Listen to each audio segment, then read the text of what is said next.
Good morning, Bucknutters.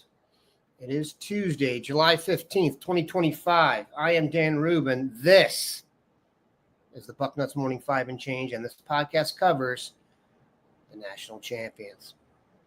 Big show for you today, of course. Bill Kurelic, the dean. Mark Poobah? No.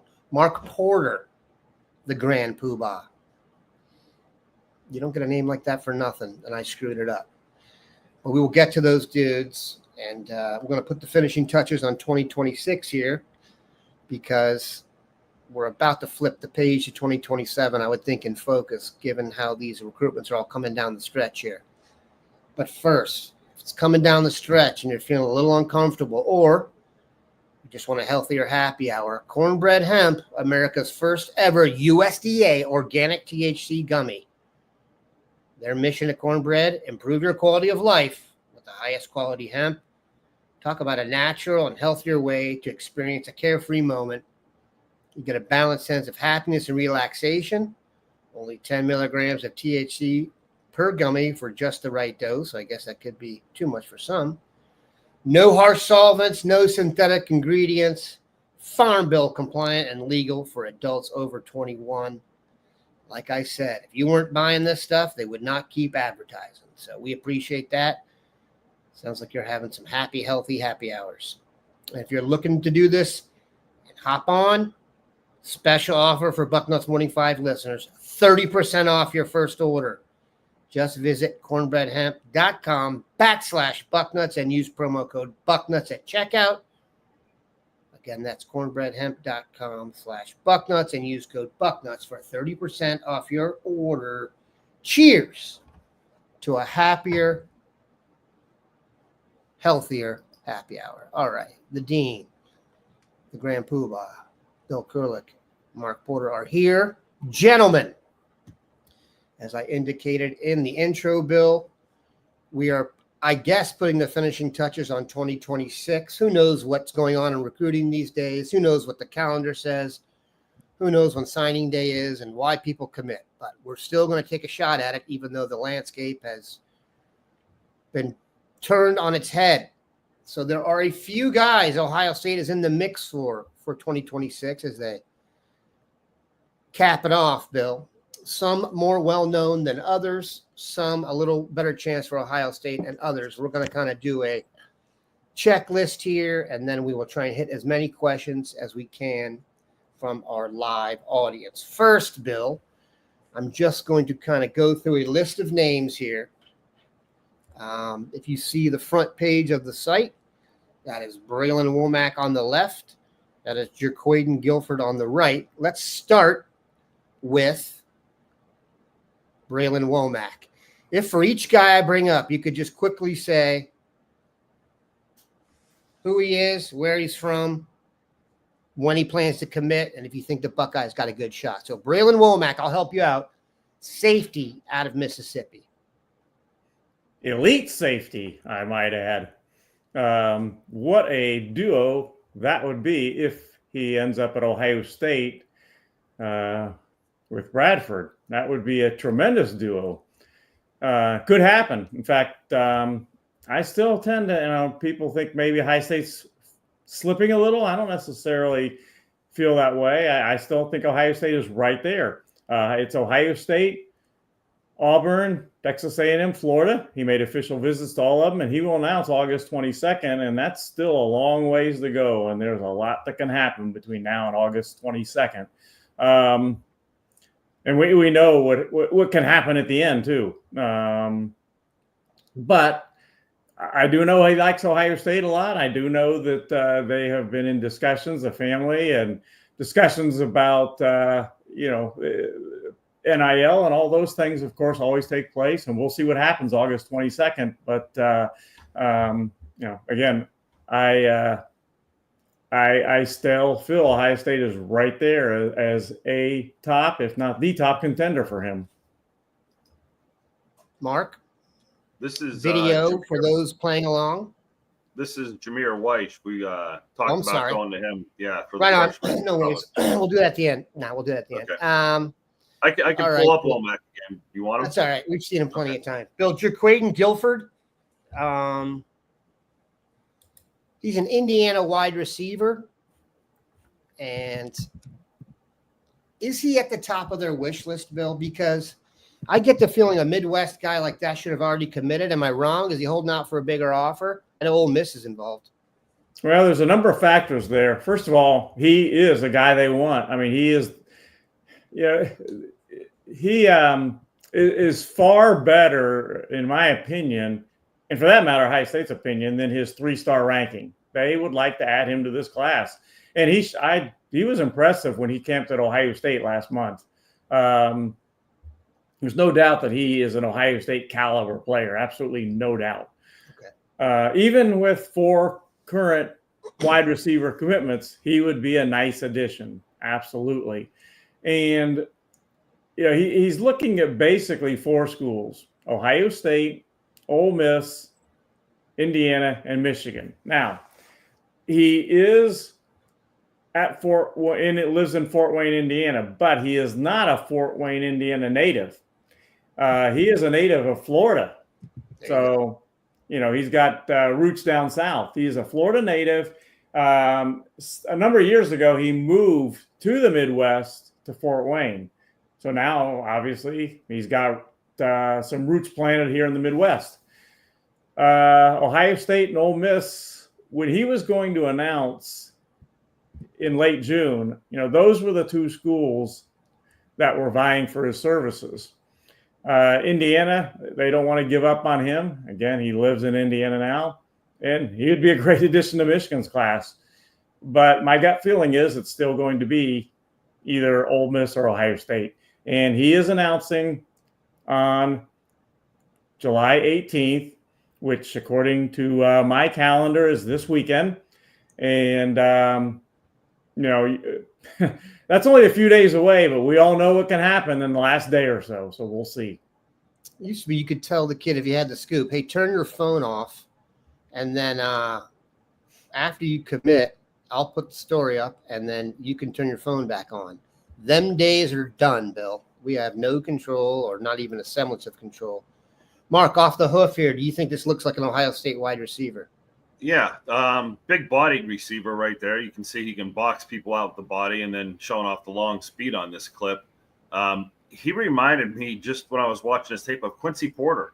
Has that frame, has that size. Is he a 4.3 guy? No, but with that size, he fits the mold of the receivers Ohio State has been taking. I mean, he's got a little Marvin Harrison to him. I like when you have a guy with this much size. When we saw him in camp, Bill, like you could see right away at 190 pounds, he's built. I mean, he's one of those guys that's going to run through tackles and have a stronger lower body. So even though the highlight tape was a bunch of deep balls and him running away, he could do some short work and do some work after the catch. I want to talk about Darius Gray, Bill, the offensive lineman. There was a time when I felt like if I was leaving, it was good. And then I want to hear like he maybe going to someplace like UCLA. And now he came out with a set of schools. And should there be hope on the Ohio State front that they can add another offensive lineman to the mix? And then what do you kind of think of Darius Gray as a player?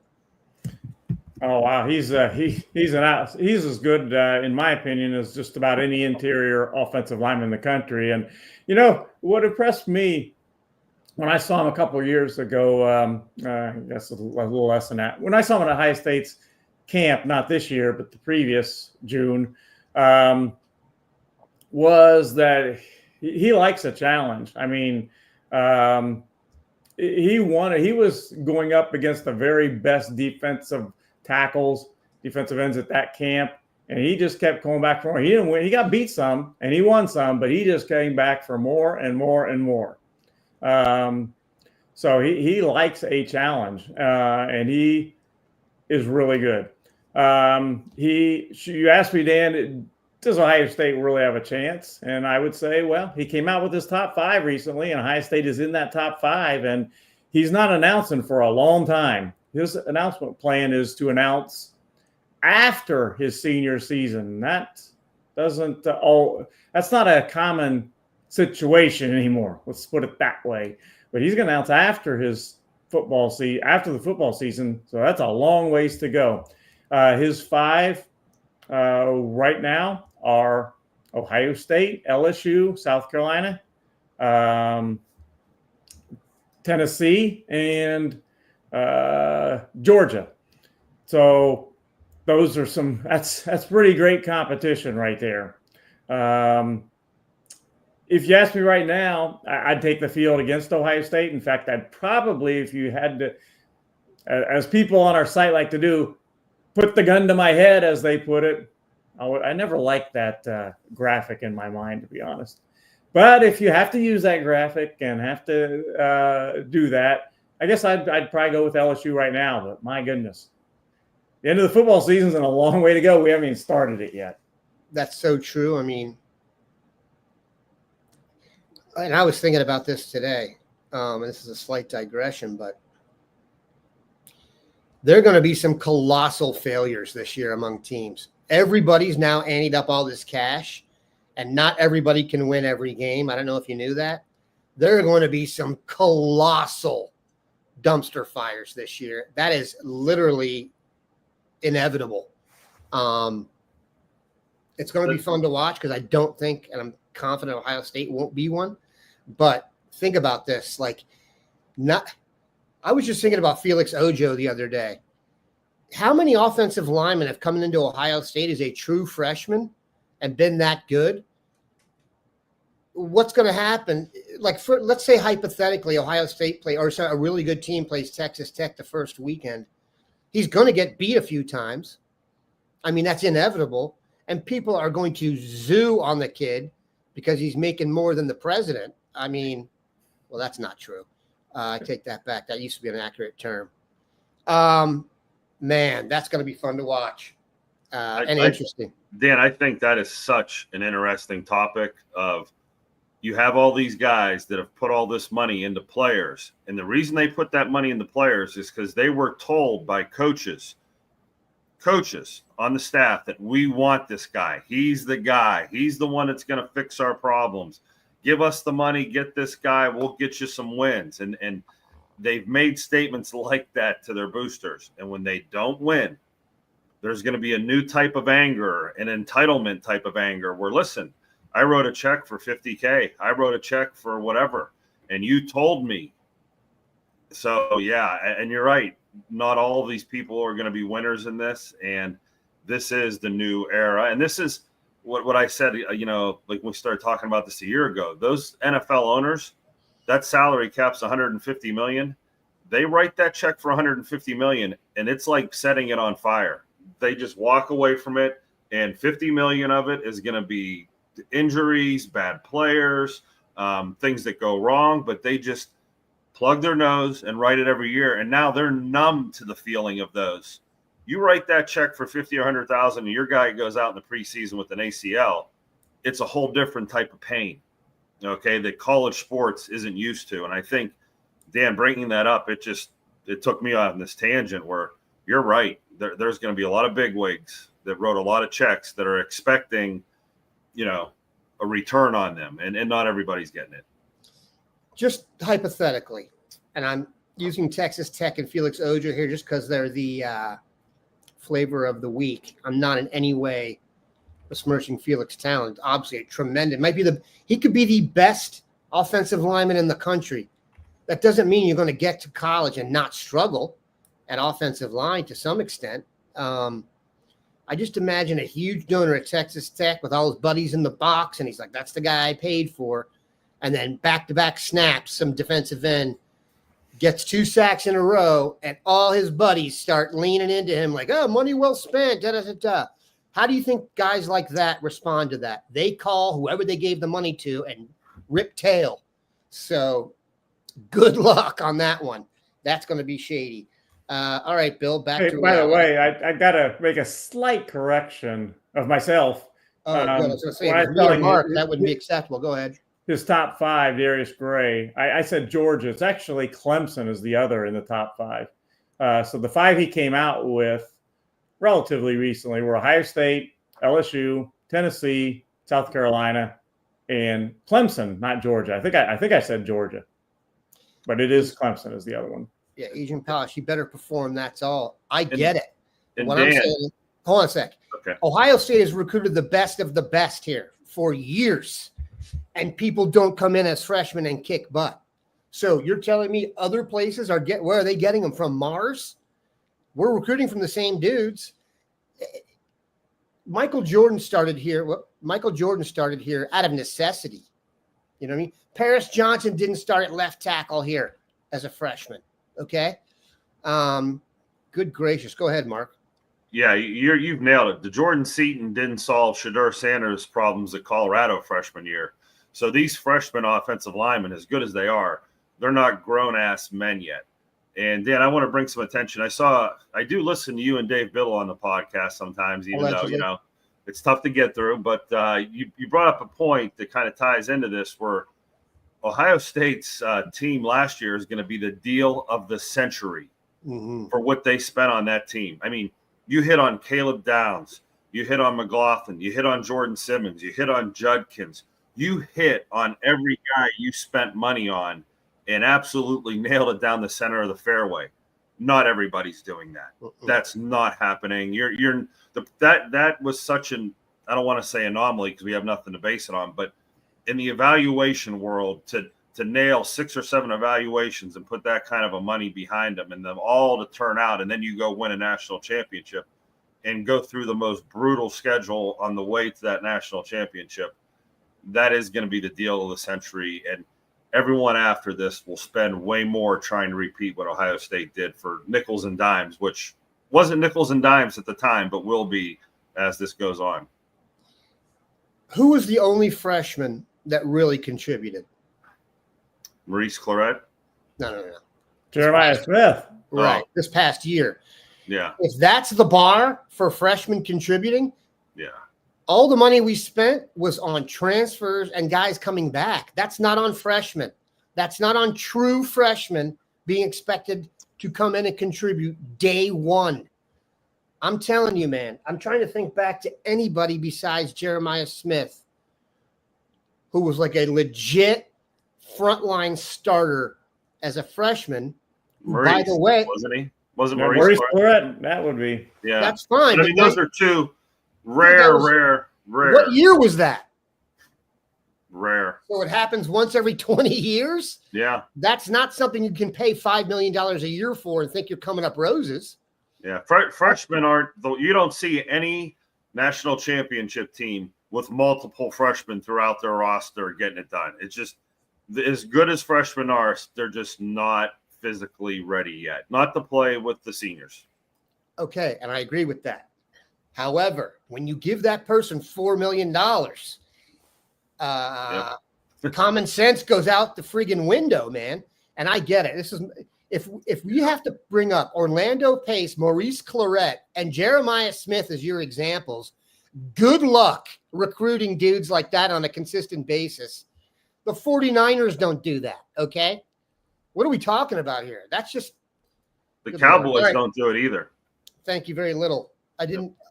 So no shots at the Browns and the 49ers. Yeah. Otherwise it comes back. I don't even want to. The pro football is even goofier, but I digress. All right, Bill.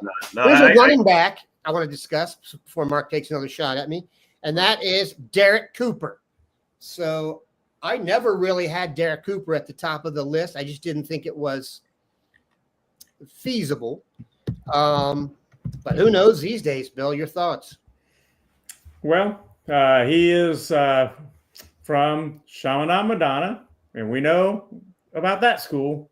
Speaking of the previously mentioned Ohio State, the best freshman wide receiver ever to walk planet Earth. Go ahead. So he is from that school, same as Jeremiah Smith. And he is going to announce his decision coming up July 20th. And again, if I'm not mistaken, if my calendar is not mistaken, that's this weekend, Sunday. He's actually going to announce Sunday at 7 p.m. on the 247 Sports YouTube channel. So we're talking the 5 schools that he says he has in the running are Miami, Ohio State, Florida State, Georgia, and Texas. You know, I felt for a long time that it's the inside track there is Miami, and I probably still feel that way. But as I said before on Darius Gray, I would take the field versus Ohio State. Now, would he be a great addition? He and Favor Aki would be great. Derek Cooper on line 1, Bill. Yeah, but I don't think it will probably be the situation, but we'll see. Again, even this weekend is a long way off, Sunday night. Marcus, your thoughts on Derek Cooper as we bring him up here for those live? He is going to show you his sprinter speed these first couple clips here. And boy, I mean, he gets out in the open field. The next clip, it's going to be one of those secondaries that they all have an angle over the top and they all look like they're going to converge on him. And then he gets shot out of it like a gun. It's 6'1", 205. That's what makes it impressive. There you go. And there's the race. And he beats Steam everybody. Buster. Yeah, 10 yards. They all have the lead and he wins by 10 yards. So it's really, hey, Brad, there we go. Time out. I apologize. I should have warned people that despite this being a full house, all 3 of my children, shockingly, because they are not want for early exits, are all outside of the house right now. And that was just a matter of time. Someone made the mistake of walking their dog in front of our house, and my dog, all 15 pounds of him, is like Caleb Downs out there, making sure the perimeter's solid. I apologize if he speaks up again. It is what it is. Go ahead. Sorry, Mark. Yeah, and you know, that was him coming off the edge and blocking a punt right there. So you're seeing a little diversity. Hey, I'll play special teams. I'll do what it takes to get on the field. But give me every human who's 6'1", 205 and sprints like this. I was going to say, do you think he's really 6'1"? Because 6'1", 205, there aren't, I mean, if you go look it up, there aren't that many 6'1" running backs. Yeah, he's got some size to him. I can't tell off the film, but I wouldn't say he's, you know, a sawed-off. It doesn't jump out to you that he's not. He's got that longer, linear sprinter look instead of that short, low to the ground. I mean, he looks a little bit like Favor Aki. I mean, they kind of have the same body style. I mean, and like Favor was on defense, this kid's lights out on defense. His defensive clips are playing here, and that safety or middle linebacker, he's coming down and stroking dude. So, yeah, he's a football player. You get my vote. Yeah, Mello brings up a good point. And for those of you following along with D here, you can learn as much from D or more than from us. But I think we're about ready at some point in time this summer to have some parents on here and let everybody have at it, because that will be a window into the soul, as it were. All right, next name, William. Duron Parks. I'm starting to get a little Duron Parks vibe, Bill. Yeah, he likes Ohio State a lot. There's no question. He has his roots in West Virginia, so you know he's down there in Florida now, Sarasota Cardinal Mooney, but he has his roots in West Virginia. He's been back here numerous times to both see Ohio State and family, and he is going to announce his decision on July 26th. Florida State had been getting some momentum for a little bit. But like I said, I've always felt like if Ohio State really wants to go all in and make a huge push, that they have as good a chance as anybody. So we'll see what happens. Marcus, your vibe? Yeah, you could play him right now. He is he's a large mammoth. I mean, you could see right there, he's wide-bodied. It was not hard to figure out who we were looking at from the beginning of that. Go ahead. Yeah, I mean, geez, oh, man. He had the old Art Shell Raiders stance where he's kind of got one hand on his knee. I mean, boy, he presents himself as an old-school brawler. Oh, Lord. Yeah, that's an attitude right there where I don't care. I'm just going to finish. That was a penalty. Yes, that was definitely unnecessary. He's coming off as a guard to me, you know, when I say road grader, that's one of those guys, and they can move you out of a phone booth. If you guys were in a phone booth, he would just bench press you right out of it. That's what he looks like, just strong and powerful, the lower body. Now, could he lose a little belly? Sure. You know, could he transform that weight as he gets into college and turn it into better weight? But that weight is functioning so well, and he's converting it to power. And poor guy's going to the locker room right there. Holy cow, dude. That looked like a scene out of The Blind Side. Did you watch that? He Yeah, this is literally great. pushed him past the white of the outside. That's hilarious. And it appeared that the whistle had blown and everybody else on the field had stopped, which made that a little more surreal. Yeah, so you see what you're getting here. I mean, this is your inside guy that just he could be an NFL guy for 10 years the way he looks. Holy mackerel. Yeah. All right, Bill. Duron Parks just went up my list. I forgot about that video. Good Lord, dude. And I'll tell you this. I do like the nasty. I know that, I mean, it's amazing if you ever talk to these guys off the field. They're like sweethearts and, you know, rocket scientists, half them. Then they get on the field and they're just monsters. That dude is mean. I like that from my offensive line. In my years of doing this, and I don't mean to digress, that's one trait that when I see it on film, it translates to college football and getting you on the field. Nasty just shows up everywhere, and that's the best way I could say it. So I'll tell you what, they used to, when I covered the Redskins, and they were called the Redskins at the time, most, I don't know how this works anymore, but the way it used to work in the NFL was for the last, I think, 9 minutes of the fourth quarter, they allowed the press to come down to the sideline. And then after that, you get let into the locker room. And I believe it was 11 minutes after the game was over, they'd open up the locker room and you go in there. But you'd get to be on the field.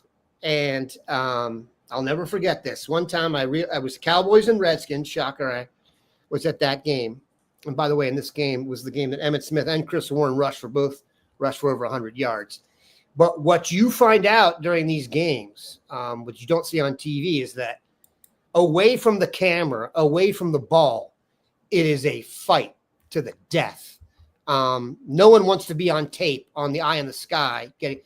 I watched Larry Allen and Dana Stubblefield lock up, okay? And I am not exaggerating. Larry Allen took him from the 20-yard line. The play went right. Larry Allen was left guard. He picked Dana Stubblefield up, and he drove him 20 yards into the end zone and pounded him into the ground. And by the way, I was standing next to Sal Paolantonio, shockingly tall, definitely at least 6'3". And on my right was Frank Luxa, who was one of the all-time columnists for the Dallas Morning News. When I remember about him, he was like Jim Leland, definitely lung darts on the sideline, which you weren't supposed to do. He's one of those guys who could smoke in his hand and you wouldn't know. The second we got to the sideline, he was lighting up. So anyway, but man, the sound and the fury, you did not like, there was never like, hey, I'd love to get in that game and see what it's like to be in the NFL. It was like the sound was nauseating. You know what I mean? It was scary down there, man. You don't want to be down there when Duron Parks and such, and this next guy get involved. Bill, Duce Geralds, your thought? Duce is the defensive lineman from Georgia, and he is going to announce his decision on August 2nd. So again, that's quite a ways out still. That's a couple weeks. The schools involved are Ohio State, Oregon, Michigan, Ole Miss, LSU. What I think people don't always remember is, interestingly enough, he is an Ole Miss legacy. His father played for Ole Miss, so there's a little connection there, certainly. Having said that, if I had to pick right now, I'd probably go with Oregon as Duce Geralds' spot to land. But Ohio State would like to add into the class. Certainly, he's one of the best players in the country, and with him again, there's a ways to go on this one yet. A couple weeks, and we'll see what happens. But I would go with the field right now. I'd probably go with Oregon right now as we speak. Duce Geralds' father is Duron Geralds. I've never heard of him. Played center for Ole Miss. Won the Cotton Bowl in 2010. Yep. All right. Put a couple plays of this dude in. Just okay. You're gonna like this one. Of course, he labels this as game-changing sack. When he comes off the edge here, I thought this was a linebacker, the way he's moving. Okay, I mean, he's got some pretty good twitch here where that looks like a linebacker, right? He's 275 pounds, and on the next play, he's the tailback running almost 20 miles an hour at 275 pounds down the sidelines. Freak show. That's a freak show. Yes, it is. Yes, and you'll see him here again at quarterback here playing Wildcat quarterback. This isn't the type of athlete you normally see at 275 pounds. That is some crazy video. He's in Georgia, so that's good football. Yeah, I mean, just an amazing big guy and big in the feet. And as I keep watching, my jaw is just like, wow. So, okay, Duce, well played. We see some good football players, even the ones that don't come here, that really are spectacular. All right, Bill, last name and I didn't want to even go over it, but Bill, being the fastidious, durable, and guy that he is, likes to cross every T and dot every I. Savon Haidider. We know Mark has video of this guy. Go ahead, Bill. Yeah. What is that old saying? The best predictor of the future is the past. When was the last podcast we did where we didn't get a question about Savon Haidider? Maybe a year or two ago. So knowing that the question was going to come if we didn't talk about him, I haven't changed my thinking at all on Savon. I take the field versus Ohio State. I think NIL is important in this one, and Ohio State. You would love to have Savon Haidider, but it's not their modus operandi to go out and do that type of thing at the end. Maybe they'll do it. Maybe it's something will happen different, but I would go with the field versus Ohio State still for Haidider. And the field, by the way, is Tennessee, Michigan, Georgia, Ohio State. That's the field. I tell you what, I don't even have a sense of who good competition is anymore, Bill. When the season started, remember I was trying to say who's the top three and who's back to. I don't even know anymore, man. That doesn't apply anymore. Like the idea that, we used to look and said, oh, if this guy has an offer from Ohio State, Georgia, Alabama, and Oregon, he's the best. Now I can't even do that. You certainly see Tennessee in there a lot. That's what I'm saying. I mean, I don't consider Yep. We played Tennessee recently. I'm trying to remember that game. Oh, wait a minute. I do remember it. It did not go that well for them Vols. And then I see their corners rated as one of the best corners going to the NFL. And then is he going to a league that Jeremiah Smith will not be in? He best be, because that did not go well. Savon Haidider for those who want to stick a hot poker in their eye. That's it. I mean, and Bill, if he goes to Michigan, we're going to hate this on a level that we've never hated anything. So I hope he picks anywhere but Michigan. Just so explosive, gives you Henderson vibes, gives you Jahmyr Gibbs vibes. If you had the time to watch this whole film, your jaw is on the ground the whole time. He is absolutely the most explosive back in the country. I hate to say he's a can't miss type guy, but he really gives you that. If you're going to spend the money, I mean, guys drip off of him. There's power, there's speed. On defense, he's like a Caleb Downs because of his speed. He gets the spots that you don't expect him to get to. Inside runner, outside runner. I mean, oh man, he just put his helmet through that kid's face. There's so much to like about him. The hype is there. The anger. I mean, running with the powerful high knees through there, runs through the junk and the traffic. I could just come up with phrases and profuse praise for this kid. That move right there was disgusting. Yeah, that's the one. That's the phone booth juke. The jitterbug to go with the sprinter, to go and with the size, the power, the size, the receiving ability. I mean, so it just, there's a reason there's so much after this. If someone wanted to throw a few extra dollars towards this kid to get him to be a Buckeye, God bless you. But this is one that's going to sting when he goes somewhere else. You know that you guys talking about that move reminds me a little bit of a former Ohio State player. I know. I used to marvel at, especially when he was in high school, because I was teaching at the high school he was at. Vince Workman. I mean, when he was in high school, he would go into a group of players, and all of a sudden he is out of that pile and going 70 yards down the sideline for a touchdown. He was that good. And little digression too. First high school class Vince Workman ever took, he was sitting right in front of me in my industrial arts class. Vince is still a good friend of mine, and what a great kid he was in high school, and he's grown up to be a great adult. That's called an easy A right there for that kid. Tried like crazy to get him to play basketball for me, and he was going to. I thought I had him his sophomore year. He was going to, and then his uncle stepped in, and probably rightly so, and said, "You're going to concentrate on your school when you're not doing track and football." And I didn't get him on the basketball court, but my goodness, he would have been a great one for me. I imagine Vince Workman would have been decent at defending the other team's point guard. Yeah, and I mean, he for could 94 feet. As you can imagine, I would watch him in open gym sometimes at Dublin, and he just jumped over people, and it was, oh my goodness, please let him play basketball. That was pretty cool. That year they took him and Everett Ross from Eastmore, I think. Good Lord.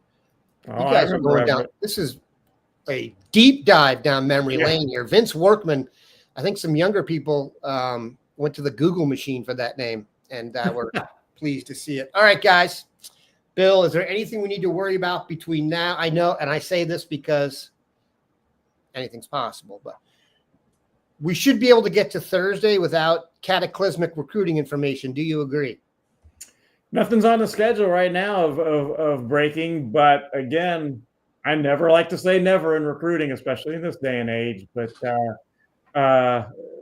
on the schedule right now, we're heading towards the weekend, so to speak. All right, Bill, we'll end with this.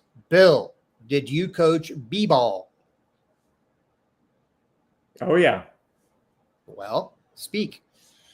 Well, I was the head basketball coach at Dublin, then Dublin High School, now Dublin Kaufman, and was the head basketball coach there. In fact, our last team was pretty good. The last team I coached there, we finished with a school record 21-2.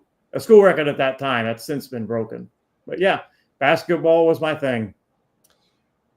I was just going to bring up a good point about that, Bill, but I think we'll leave that for the next show so Bill can have some more stories to tell you.